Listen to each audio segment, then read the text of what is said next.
Well, Razorback fans, since everybody's feeling pretty good about this Razorback football team, and it is a Wednesday, we got to ask the question, what if Arkansas beats Auburn this Saturday in Razorback Stadium? You are Locked On Razorbacks, your daily podcast on the Arkansas Razorbacks, part of the Locked On Podcast Network, your team every day. And welcome into the Locked On Razorbacks podcast. I am your host, John Nabors. I am also the host of Out of Bounds. You can catch every weekday afternoon from 1 to 4 on 103.7 The Buzz and 103.7thebuzz.com. Today's episode is brought to you by FanDuel. Make every moment more with right now. New customers can bet $150 in bonus bets with any winning $5 moneyline bet. That's $150 if your team wins. Visit FanDuel.com/lockedon to get started. Hope everybody's having a wonderful Wednesday. As we know, it's a big weekend on the Hill. Arkansas basketball is going to be taking on Gardner-Webb on Friday night. I know a lot of people who are in town are going to be at that game. I'm going to be at that game. Also, Arkansas football, of course, taking on Auburn in Razorback Stadium. So potentially, it could be a really great weekend for all the Razorback fans out there that are so excited about this one. And I started thinking, when we always do these What If Wednesdays, which I always enjoy doing, obviously, and I think there's a lot of fun to it and a lot of interest in it, and I seem to at least get a pretty good response from most of you. I wouldn't say everybody is always on board with it, but for the most part, I'd say I get some pretty good responses.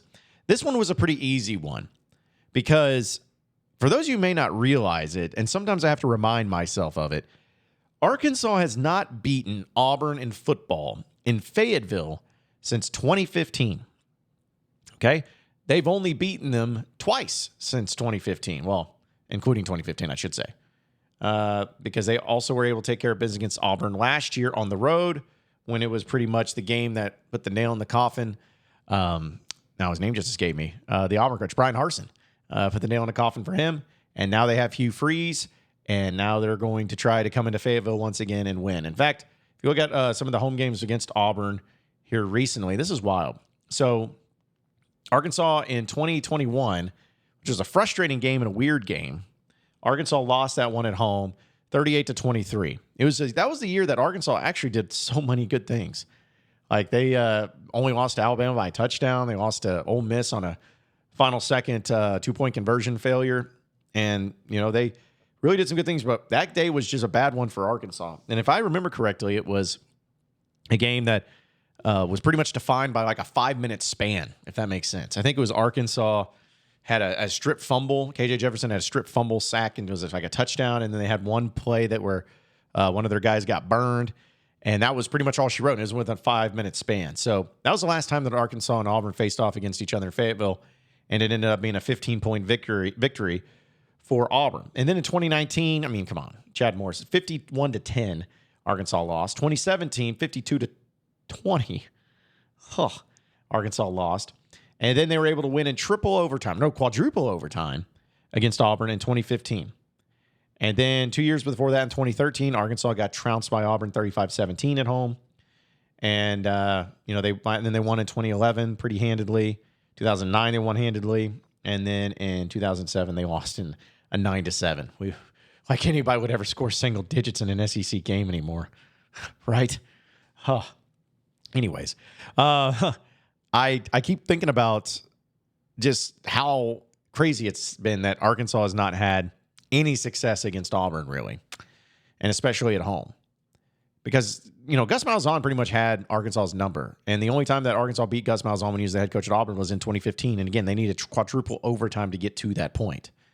So they've not had much success against the Tigers. Now, granted, Arkansas has not had much success against a lot of teams in the span that they've been in because they just have been some of the worst years and the worst seasons they've ever had. And this year, unfortunately, you've lost some teams you shouldn't have, but you did. And so it's going to be added into even more so. But you were able to do something like beat Florida this past weekend, which you've never been able to do in Gainesville. So streaks are all ending. And maybe, just maybe, the streak against Auburn at home will come to an end this weekend as well. But it comes down to the question of what if that happens, though? Like, what if Arkansas is able to take care of business and beat Auburn? What does that do? What does that signify? What does that say? Well, a few things, to me at least. It signifies that Arkansas in the Florida game wasn't just a mere fluke. It wasn't just a mere got lucky or Florida just played like trash and gave you the game or anything like that.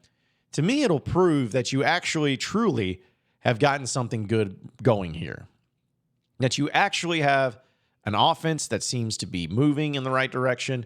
You got a team that's extremely confident coming off of that win where now they know how to win. They tasted that victory and they can finally be able to just take off from here, and get that feeling back even more so this weekend. It'll show that it just gives the good vibes, that it's just a team that has it all going for them in the right direction that you need it to be if you're trying to feel good about anything the rest of the way. Because let's be honest, you got to win this game to go to the bowl game. Like, that's important. And that's what you're striving for right now. It may have not been the goal in the beginning to go 6-6, but right now it is the goal to go 6-6, and you got to make sure you do it. So it would get you to that point. And you'd in that streak, and also you'd beat Hugh Freeze a little bit because Hugh Freeze beat you last year when he was at Liberty, which was a pretty frustrating game. So what can really happen, I know will be our preview for Arkansas and Auburn later in the week. But what's good about it is that Arkansas defensively has been pretty solid. Auburn's offense has not been very good, at least in the passing game. In the rushing attack, they've been really good. But in the passing attack, they really haven't been. And with the games that Auburn has won so far this year, they have beaten UMass, California by 4, Samford, Mississippi State, and Vanderbilt. So they lost by a touchdown to Ole Miss, they lost by 30 to LSU, and they lost by a touchdown to Georgia, and lost by 17 to Texas A&M. So they've had a little bit of an up and down, and people have been saying they played better here as of late, which I agree they have. But to me, still, Mississippi State and Vanderbilt's the worst teams in the SEC. And you lost to one of them, which is still disgusting. But that's what led to everybody's firing, or at least Enos' firing. But I feel like if you go into this game and you win, it gives even more so momentum. Because then, not saying you can overlook anybody, but then you start to see, okay, we'll take care of business against FIU. Like, we'll be sitting here, yes, still only at 4-6, but we'll be sitting there with FIU in front of us to where we can go out and beat them. And beat them. We should beat them. You're a better team than FIU, so you should go out and beat them. And then everything kind of goes into place for that Missouri game at the end of the year, where it all comes down to that, where they got to get to that win to get to bowl eligibility, and you can end on a 4-game winning streak to close out the regular season. But beating Auburn would just be a nice thing. You know, like winning against any SEC opponent would always be a good thing, no matter what. But to beat Auburn, it's always just a little bit sweeter because we know about the history between these two opponents. As you can tell by the joke that I made back there about the officiating, we know that the officials have always tried to screw Arkansas pretty much in every game that Arkansas and Auburn have ever gone up against each other in. I'm not saying that as sour grapes. I'm just saying you guys remember 2020, the clear immediate recovery when Bo Nix spiked the ball and it went behind him and it was a fumble, but they didn't call it a fumble because there wasn't a clear immediate recovery, which there was. The SEC lied. They just tried to cover their tracks and cover their own behinds, and they screwed Arkansas out of a win. And we know about, I guess I'm really going to go about and just tell all the, different games that I remember Arkansas getting screwed by the officials in games. But I remember also in 2013, Arkansas ended up losing 35-17, but there was like a string of bad calls from back-to-back deals that were pretty horrid. I even think the game in 2021 had some pretty bad calls, if you remember correctly. The game that Arkansas lost had some bad calls. And the game in 2010 that Arkansas lost when the Cam Newton year was there, I mean, Auburn got, they said that, I think it was Broderick Green, they said that fumbled when he didn't. They said that Michael Dyer crossed the plane. I think it was him or Ontario McCaleb. Can't remember which one it was. They said he crossed the plane for a touchdown before he fumbled, and he didn't. So, there's always just been a lot of fishiness about Arkansas and Auburn. And I don't know what it is. I don't know why the officials have it out for Arkansas whenever Auburn comes to town or whenever it's at Auburn. But as much as the SEC tried to screw Arkansas last week against Florida, at least the officials did, maybe that got out of their system and they'll be able to call a little bit more of a fair game. But It's going to be great, though, if Arkansas can just win it, just to continue on and continue this building and this good feel and be able to win against a quality SESU opponent and a team you have not beat very often. You play every year, and you have not beat very often. And they had beaten you, 6 straight years that they had beaten you? So take care of business, do that, and it opens up so many other things for Arkansas in the coming weeks. We're going to talk about KJ Jefferson and how there's some things that he can finally break, some records, that is, here in just a second. But, folks, I got to tell you about PrizePicks and how it is the largest daily fantasy sports platform in all of North America. They are the easiest and most exciting way to play daily fantasy sports, and it's just you against the numbers. And instead of battling thousands of other players, including pros and sharks, you get to pick more or less on just 2 to 6 player stat projections. And you can watch the winnings roll in. It's simple as that. You get a 50-50 shot at it. You think it's going to be more or you think it's going to be less. You know, the basketball season being here, you can now pick combo projections across football and basketball from the Specials League, a league created specifically for combo projections that include 2 or more players from different sports and different leagues. And also, they offer a reboot policy so that your entries can stay and play even if one of your players gets injured. For football and basketball games, if you have a player who exits the game in the first half and does not return in the second half, that player is rebooted, and PrizePicks is the only daily fantasy sports platform with an injury insurance policy. So you got to check them out today. It is the place to go when it comes to your daily fantasy sports, and it is awesome to play. I know people that do it, and they tell me all the time, and what's even the best part about it is because you listen to this podcast, if you go to prizepicks.com/lockedoncollege and use code LockedOnCollege, your first deposit, you get a match up to $100. That's prizepicks.com/lockedoncollege and use promo code LockedOnCollege for a first deposit match up to $100. PrizePicks is daily fantasy sports made easy. You are Locked On Razorbacks, your daily podcast on the Arkansas Razorbacks, part of the Locked On Podcast Network, your team every day. All right, so continuing on with the Locked On Razorbacks podcast, I want to talk about KJ Jefferson because we know he had a really good game this past weekend and got a lot of, looking like his old vintage self. You know, he looked like old vintage KJ. And something that happened before the year started, and I never dreamed in a million years we'd be in this case. I don't think anybody did. But before the year started, KJ Jefferson was pretty much primed and ready to break most of, if not all, the Razorback quarterback career records, like just smashing them.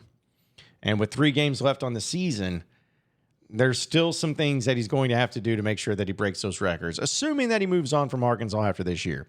I don't know what he will do, but it is pretty incredible to think that even in 3 games, he's still really close to ending up breaking a lot of those records. So KJ has already passed the career record holder for combined touchdowns because it sits at 85. He broke Mac Jones's record. And apparently, and this is all according to hogsports.com, last week against Florida, he also passed Tyler Wilson's school record of 593 career completions and has also tied Brandon Allen for first on the Razorbacks all-time passing touchdowns list at 64. So what he's within striking distance of is apparently KJ enters into this game 159 yards away from Tyler Wilson's career passing yards record of 7,765, which I think he'll get. I mean, 159 yards, he'll do that. It would have been nicer if he would have been able to get a lot more than that, but still, he'll be in that position. And he also currently holds the record for total career yards at 9,327 yards. So he's focusing on the game, and that's what matters. And, KJ even said in his press conference that he says the records and everything is a big deal to me. I want to be able to break the record, the touchdown record, and also the passing yards record, but I'm still trying to focus, still want to play within the system and make sure that I'm not forcing the ball in the tight areas and just being careless with the ball, trying to just because I want to break the record. I'm going to let the game come to me and take advantage of it, which is the right answer. It's the right answer if you're KJ Jefferson to say that. So when I started thinking about that, he's got a lot of the records already in place, and he also is going to be up and probably, assuming nothing crazy happens, which hopefully it doesn't, he'll break all the other records too. And it's just wild. It's wild when, you've had like Matt Jones, for instance. I mean, how many games can you talk about Matt Jones in? And the epic nature of Matt Jones and his iconic and legendary moments in games. I mean, there's almost too many to count. In fact, you can make the argument that when it comes to those epic games, Matt Jones is number one at really any position, any group. But you also think about like a Tyler Wilson and the amount of epic games and moments that he had, or a Ryan Mallett. Epic games and epic moments that he had. And that's the one thing that, and I love KJ Jefferson. Everybody knows I love KJ Jefferson. And maybe it can happen, but that's the one thing that I feel like was just always going to be missing from KJ, and I was hoping it would be this year, to where he could have that legendary, iconic moment or game. No matter it's going on the road and beating Alabama or beating LSU, or maybe having a crazy come-from-behind victory. And even the Florida game this year was a great one. It really was. But, it's still not, I don't think it's just going to sit the same way as if it was, some other bigger opponent at some other juncture. But maybe there's a way that KJ can be remembered with having the iconic and legendary thing of, hey, the offense coordinator leaves, and it looked like the entire season was dead in the water. And he went out and he was able to lead the team offensively to 4 straight wins and get to a bowl game. May not be the most, sexiest moment of all, but I still think it's a moment worthy of being discussed. And who knows, maybe against Auburn or maybe against Missouri, there'll be those games that people think about as like, oh man, remember that legendary performance that he had? Remember that legendary play he had, which he's had a lot of great plays too. You think about I think a lot of people may just forget about some of the games that he had, like in the Liberty Bowl last year, just because it was the Liberty Bowl. But he had so many great plays in that one. And in Florida, he had great plays this past week. BYU, great plays. Auburn, last year, great plays. So sometimes I think maybe people just forget about some of the great moments. But the legends, the iconic, he can have the records, but can he get one of those moments? Can he have one of those moments, one of those games?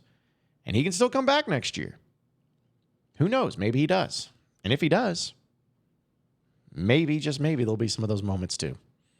But it's crazy that at the end of the day and at the end of this season, KJ Jefferson is going to hold every single Razorback record for a quarterback. And he deserves it.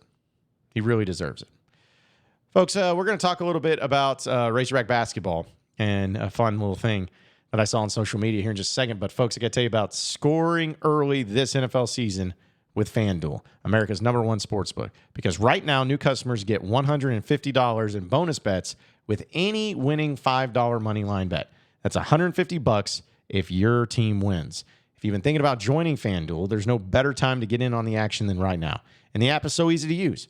There's a wide range of betting options, including spreads and player props, over-unders, and so much more. So visit FanDuel.com/lockedon and kick off the NFL season. FanDuel, the official partner of the NFL. You are Locked On Razorbacks, your daily podcast on the Arkansas Razorbacks, part of the Locked On Podcast Network, your team every day. All right, so final segment here on the Locked On Razorbacks podcast. I saw a tweet. Razorback Basketball took care of business again the other night against, who was it again? Alcorn State. I keep wanting to say Gardner-Webb. I know that's this weekend. They took care of business in game 1. But even before the game, I know that there is a lot of national college basketball experts that have been very high on the Razorbacks. Some of them haven't been. It's whatever. It doesn't matter what those guys think. It's just a matter of what it all ends up being. But seeing John Fanta, who does the Field of 68 podcast, is involved with that. He's covered college basketball a long time on social media. When he picked Arkansas to win the national championship, and then Fox Sports College Basketball tweeted it out that he had picked it. A quote tweet said, "Don't do this to me," kind of in a joking way of like, "Don't give me that hope, don't give me that expectation, even though I want it and I want to own it and I want to be a part of it. Like, don't give me that." But then, people started commenting about it and discussing it, and I started thinking, I was like, when I was talking with some of you on social media, it's like, what is going to keep Arkansas from winning it all? Like, I'm not saying they will, but we all know that they're good enough to. on paper, they are good enough to win it all. So what's going to keep them from winning it all? Well, a few things can always do it. But when you're talking about reality, when you're talking about realistic things, what could do it is, of course, injuries. Like, injuries could happen. We saw it happen last year and how brutal it was. It could happen again this year. Hopefully it doesn't. I want everyone healthy the whole season. Very, very healthy. Do whatever it takes to stay healthy and be good with that. That's kind of the first thing. The second thing is, in my opinion, it's about matchups and seeding so much in the NCAA tournament that if Arkansas could just not have that lull to start the SEC season, to where it doesn't come back to haunt them later, to where it's like, man, if you just would have beaten those teams you should have beaten and would beat if the games were happening later in the year, you wouldn't be a 5 seed in the NCAA tournament. Right now, you'd be a 2 seed or something like that. You know, having those lull stretches is just, it can kill you. I mean, it can really kill you when it comes to the seeding, and you want it, you know, we see upsets happen all the time. And you see teams that are 15 seeds beat 2 seeds. It happens. So hopefully we don't have in Arkansas, but it happens. So it's a matter of like, okay, well, now that you're trying to get to that point to where you have a high seed, you got to take care of business in that way. But it's still, on paper, though, giving you the benefit. It's giving you the benefit. And so to me, that's what is going to be really frustrating, is if Arkansas, once again, has that same type of lull, which, again, I don't care about winning a regular season title or anything. I care about winning in the NCAA tournament. That's what matters. But I'm just saying that I don't like having that. Like, I don't like having to look back and say, dadgummit, you got to face a big-time team in the second round that you normally would have maybe faced in the national championship game, but because you lost to stinking South Carolina or something like that randomly, it's going to keep you out of it. So that's a big thing to me that could really keep Arkansas out of the mix. And, I mean, I'm not saying they won't lose any games, because they will. Everybody does. But I think that could be a pretty crucial thing, too, for them. But honestly, that's it. I think the rebounding is going to have to continue to improve. Because people point out turnovers. Turnovers will improve as time goes on. Like, you know how many players they played last night? You know how many players that they went through in the rotation in the lineup that are still having to get used to each other? Like, turnovers will get shored up. I mean, I don't see any reason why it wouldn't. I think you got the size and ability now to get you some rebounds. You got 3-point shooting. You got free throw shooting. You got pretty good defense. You got athleticism. I mean, there's not much there, folks. There's not much there. It's going to keep them from actually winning it all. But they still got to execute the game plan. They still got to go out and they got to do what they got to do.